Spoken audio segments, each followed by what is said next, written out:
Welcome to the Betting Above the Rim podcast. Today's date, October 23rd, episode 90 in our Betting Above the Rim podcast. Today, now that the season started, we're going to kind of condense this, get into three topics. First, there was a bevy of extensions that were announced literally, folks, right after we got done recording on Monday. We'll go through some of those, and I'll give you my thoughts on the impact on the different teams. Next, we'll preview some games on Thursday with Boston fresh off the beatdown they gave the Knicks, traveling to D.C. to take on the Wizards in their opener, a big matchup between San Antonio and Dallas.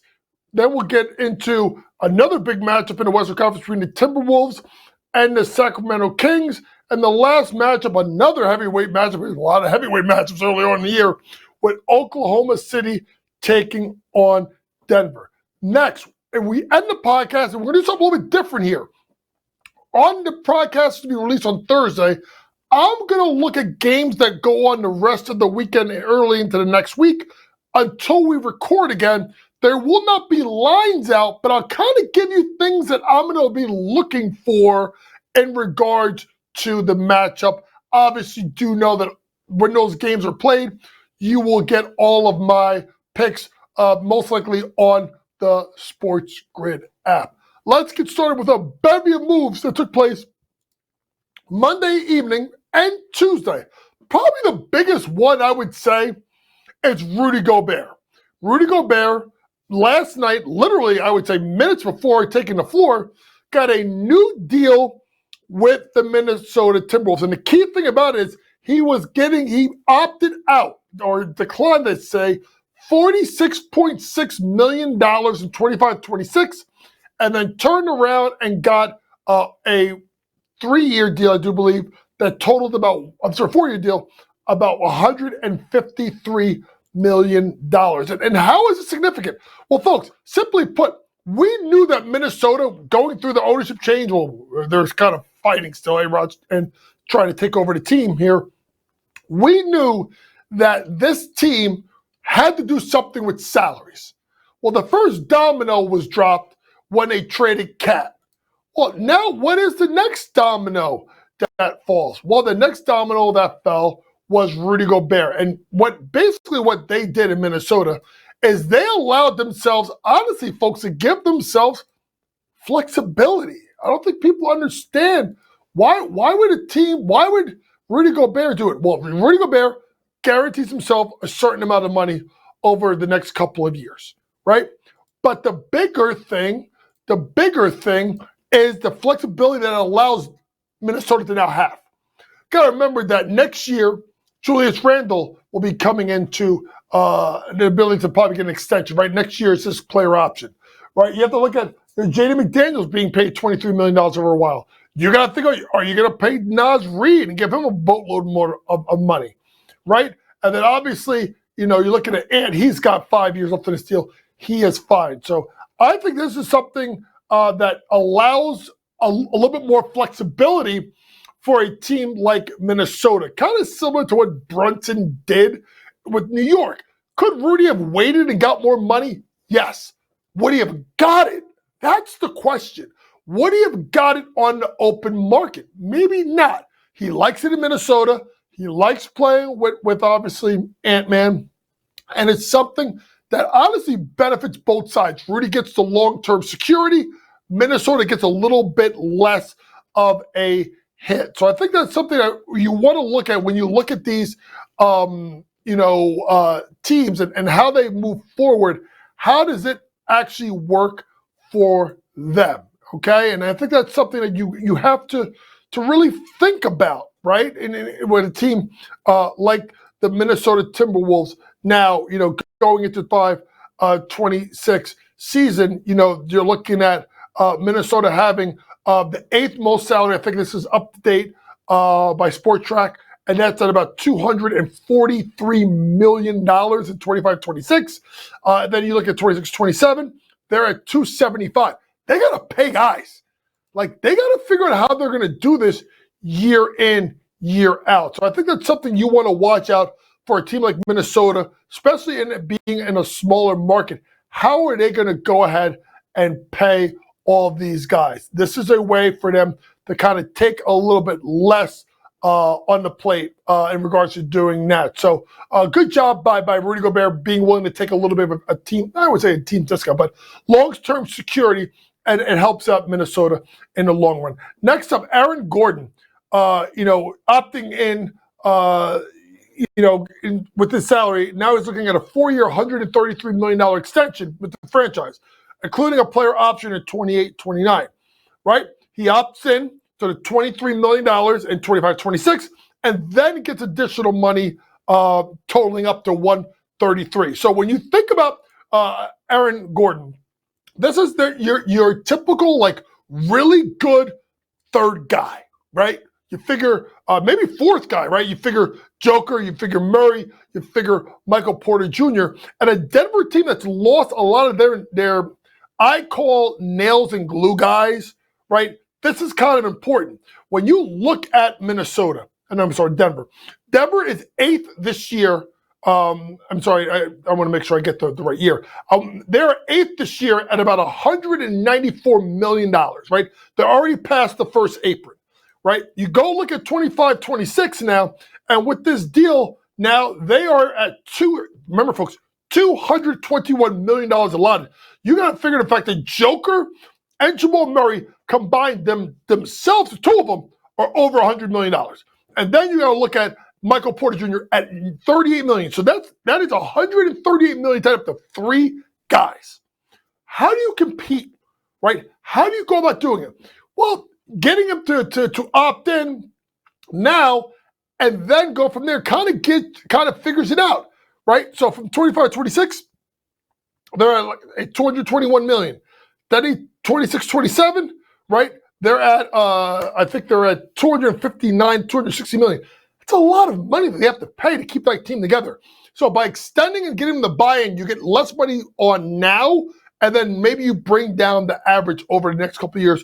Good job by Aaron Gordon. But I still have problems with this team in Denver, simply put, because I think they're missing their glue guys. Their Bruce Browns, their Jeff Greens, their KCPs. We'll see how they look early on in the season, but I do think this team is going to slide itself a little bit down in the Western Conference. Headed to the East and now with Atlanta. Atlanta kind of has been this team. It's really been interesting to watch over the last couple of years. And now it comes back to Jalen Johnson, who had a really good year last year, is now getting a 5-year, I do believe, $150 million deal. Shout out to Rich Paul and Clutch Sports for getting it in. Fully guaranteed for Jalen Johnson. So let's start thinking about this. Jalen Johnson this year, I think his number was about $4.5 million, right? Then you go look into next year, right? Now with Jalen Johnson, he's going to go up to $30 million. He goes from 24-25 being paid behind Trey, Capella, Hunter, Bogdanovich, Okongwu, even Zachary Richache, Larry Nance Jr., Dyson Daniels. All those guys get paid more than him this year, okay? So once he goes into next year, he gets the big jump. He now becomes the second highest paid player, DeAndre Hunter being third. Now, it's going to be interesting to see what happens here with this team, because I think at some point, Hunter's got to get traded. I think extending Jalen Johnson proves to me that I think you're going to move on from DeAndre Hunter. DeAndre Hunter, who's got a $23.3 million cap hit for next year. Got to remember, 24-26. Atlanta's at $240.7 million. That's 10th, right? So they need to shed some salary somewhere. Now, they've been talked about Clint Capella being moved. That could be someone. Or Congo being moved. I think it's probably Capella. But that sets up DeAndre Hunter as being the guy that gets moved next. Stay tuned to that, because you can't, if you think Zachary Richache is going to be a player in this league, you can't have Richache, Johnson, and Hunter all on the team. They're all small forwards, right? Now, you can turn around and say you can play Jalen Johnson as a stretch 4, okay? You're not playing him as a 5, but Congo is probably your center moving forward, right? Because the Congo is only 25 years old. But I think that lends itself to DeAndre Hunter being moved. So with Jalen Johnson getting that 5-year, $150 million extension, I would now look for DeAndre Hunter to be moved and be moved before the deadline for an Atlanta Hawks team that's going nowhere. Two other ones to talk about really quick. Jalen Suggs getting an absolute bag. And this one came out literally, if I'm not mistaken, and Matt will say it to me, I think we stopped the recording on Monday, and then this came out literally like 2 minutes after that. Literally 2 minutes after that. Jalen Suggs just secured a 5-year, $150.5 million deal. Now, it's interesting for a team in Orlando that it's only 27th this year at $150.4 million. But then they take the jump up. 25, 26, they're 22nd, right? 26, 27, they're 9th. Why?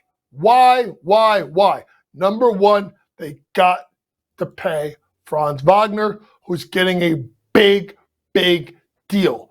Why is this also important? Folks, Paolo's coming up in an extension soon. So now Paolo Banchero is someone you got to think about that you have to pay. So, and then you obviously have KCP making about $21.6 million for the 25-26 season. So between Wagner, Suggs, that's about $63 million next year. You got to figure it out. You're going to have to look at extending Paolo next year.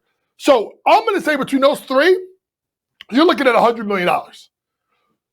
So Orlando, now this is where we start to talk about, is this their window? Is this their window? You would think defensively, they're really good. It's going to be how they shoot the ball, how KCP acclimates himself, and can Suggs, Wagner actually play at the level they're getting paid, and can Paolo continue to make him take the next step and kind of get myself where I think he is, which is probably a top 20 player in the world. They may need him to go top 15. One last one that I want to mention that happened, literally, we talked about it a little bit. I thought, is it going to come on? That's Alperen Şengün. Şengün got, I think, about I think it's $185 million, $185 million over 5 years for a guy that's an absolute stud. Do y'all know how much Alperen Şengün is getting paid this year? $5.4 million. Oh my God, one of the best deals in the NBA. Well, next year he goes to 33.9. Let me tell you this right now. Do you know right now, excuse me, the Houston Rockets on cap allocations are 5th next year? 5th. Folks, they got to get going. They got to get going. And I'm going to say this. Şengün deserves every penny he gets. I've said this since the day he got drafted. I thought he's one of the most underrated players in that draft. The Turkish treat, the Turkish delight, whatever you want to call him. He is absolutely fantastic. And if they are going to make a run and make a playoff run and get to the playoffs, I think they are, Alperen Şengün's got to be their best player. Notice he got more money than Jalen Green. Notice that he got 5 years and Green got the 2+1. That's because Alperen Şengün is their best player. If they run this offense through Alperen Şengün, I'm telling you this right now, with the way this man coaches, and Ime Udoka, especially on the defensive end, I think this is going to be a home run for this team. The thing to watch is Steven Adams, right? What is his deal? Because he's an unrestricted free agent at the end of this year. So if you are Houston, do you move off of him by the end of the year? Or do you keep him? Because I think Şengün defensively is better as a 4 than he is a 5. Take a look at the Houston Rockets, a team that I am extremely high on. Let's take a look at some games that are tipping off later this week. So let's start off with Thursday. Boston minus 14.5 at Washington. Lord have mercy. Did y'all see what the Celtics did to the Knicks last night? Oh, that's right. They just hit another 3. They just hit another 3. I mean, 29th made threes. And I said this with Kevin Walsh. That 3-point shot, when taken out of that hitch, is so big for obviously a player like Jason Tatum. 6 threes, I think majority of them were in the first half. I do think this is crazy. I think if you look at the games last year, 133, 122, won by 10, right, at Boston. 130, 104, 133, 129, right? Those were the last 3 games they've played, right, in the last year, and obviously 126, 107. So if you look at it, Boston scored 126 points in every one of those matchups last year. I think their offense may be even better, especially the way that obviously you look at Jason Tatum, how he shoots the ball and how that whole team shoots the ball in its entirety. I think the best way to look at this game is to take a look at when it comes out, okay? And it's not out yet on FanDuel. It'll be out tomorrow morning. After this is recorded on Wednesday. Look at Boston's team total over. If they hang it at about 123.5, you may think it's a big number. That team in Washington don't play no damn defense. Never have, never will. Boston, best team in the NBA in regard to scoring. Go ahead and take a look at the over. Second game, San Antonio at Dallas. And this is going to be a really big matchup, folks, because I am one of those people that are so big of a believer in what I think you're going to get out of the Spurs. Folks, they won 22 games last year. I think their overall their win total is like 35.5. Right? I was talking to Kevin Wallace. Kevin Wallace had an interesting bet of, I think it was, FanDuel had some kind of special. I thought it was San Antonio to win 40 games, Wemby to get a certain amount of points, maybe 25 points, and Chris Paul to get like 8 or so assists a game at major plus money. And I said to Kevin, like, bro, I ain't mad at you with that one. Like, I'm not mad. I think this team's going to be really good, right? So 7.5 point favorite is Dallas at home. If you look at the trends, if you look at last year when those two teams played, let's take a look really quick on how they performed against each other when they played. Dallas won by 6. Dallas won by 23. Dallas won big. Dallas won big. They won every matchup. I just think this is going to be different. I think if you want to look at a couple different ways, you can either take the Spurs plus the 7.5 or take the Spurs team total over. I think having Chris Paul better point guard play is going to make them better. I think having Wemby playing 35 minutes a night is going to make them better. I think Stephon Castle is going to have the best career at anybody in the 2024 draft. It's going to make them better. I am a big believer in San Antonio. I'm not saying they win. I'm saying they cover the 7.5, and I would be looking at the team total over for the Spurs once FanDuel would be hanging that up. Next game, Minnesota at Sacramento.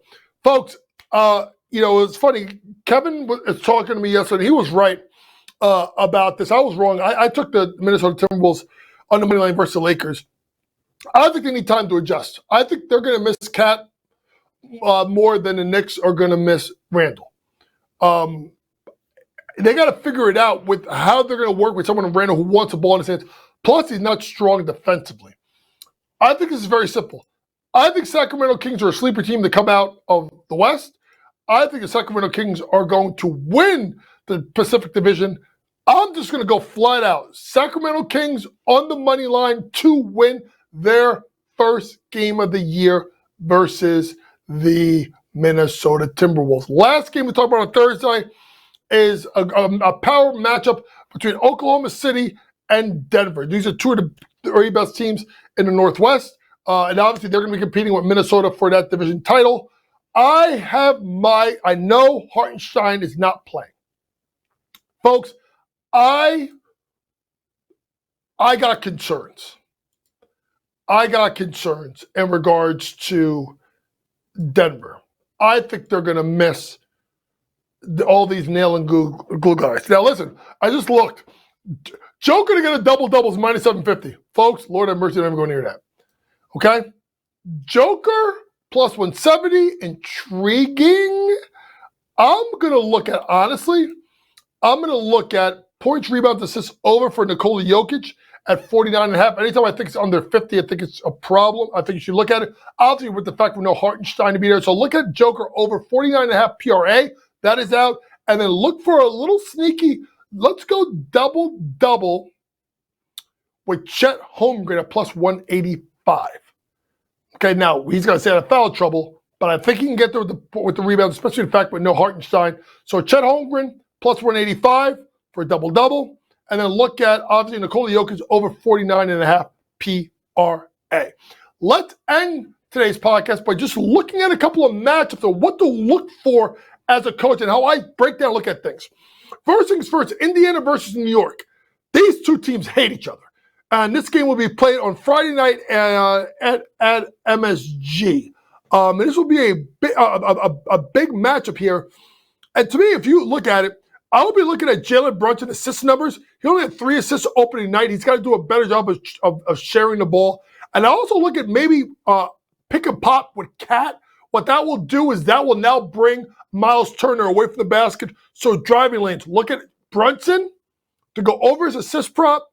I will be looking at, for the Knicks also, maybe 3-point prop for Cat. And then also Deuce McBride. If they hang that thing at 9.5, go run to the window. Josh Hart is struggling right now, and Tibbs loves him some Deuce. Second game we want to talk about for now going into, it looks like Saturday, is the Clippers and the Nuggets. Guys, I am so fading the Clippers. I think they get rolled tonight on Wednesday night as 4.5-point underdogs at home. And then they got to go to the Mile High without Kawhi. We don't know when he's coming back. I told you I was fading this team now, and I'm fading them big time. So I'm going to be looking at, obviously, the Denver Nuggets minus the points here as I think they get the ball rolling. Third game, Bucks, Sixers. I'm sorry, let me go in chronological order. Sixers versus Pacers. Here's the problem with this matchup. I'm talking about it right now. Is Paul George playing? We don't know. Is Joel Embiid playing? We don't know. Simply put, if they're not playing, take the Pacers minus the points. If they do play, go look at Embiid over points, rebounds, because he should be able to dominate Miles Turner. It's a matchup that he controls. The only thing you worry about with them is the pace of play. Maybe you also look at maybe Indiana's team total over, because I think they're going to want to get Philadelphia in a track meet, particularly if PG and Joel Embiid are playing and not are healthy. Last game, big game. I do believe this is Monday night, Milwaukee, Boston. Okay? Listen, I'm so out on Milwaukee. And we already got Chris Middleton hurt. Boston, folks, I think is so scary. They're so scary because of the way they could score. And now I'm looking at, well, where are the matchups, right?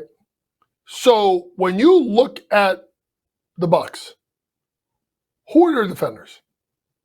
Does Giannis step up to the plate and go guard Tatum? Right? You figure Brook Lopez is going to guard Horford. So now you're going to the other positions. Right? Gary Trent Jr., new acquisition. How does that kind of get going? It all depends on who Damian Lillard is guarding. I want you to be looking squarely at Derek White, and I want you to be looking squarely at Drew Holiday. This is going to be a live bet, folks. Look at who, like opening tip, let the game start, and whoever Dame is guarding, go to that guy. And it's either going to be Holiday or White. So really quick with these 4 matchups that are big notable ones over the weekend, right? The Knicks, I'm looking at Brunson with his assist total. I'm looking at Deuce with points, a little bit less with, obviously, I throw Halliburton in there as well with points plus assists because he loves to stick it to New York. He's kind of got that Reggie Miller vibe. And Cat threes. I do like the Nuggets minus the points at home versus the Clippers. Pacers, Sixers, all depending on JoJo and Paul George. If no JoJo and no Paul George, we're going Pacers. If they do play, either one of them, especially JoJo, go JoJo over points and rebounds. JoJo's Joel Embiid, just in case if you don't know what I'm saying. And then lastly, I like the Celtics. Whoever is being guarded by Damian Lillard, go to their points prop over. This has been your Betting Above the Rim podcast for October 23rd.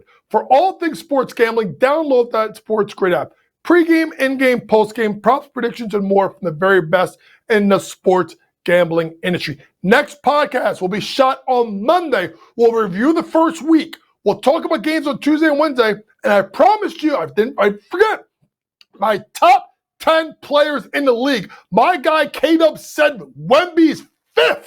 I love Kevin. He ain't 5th, but I'll tell you right now, Wemby's going to be in my top 10.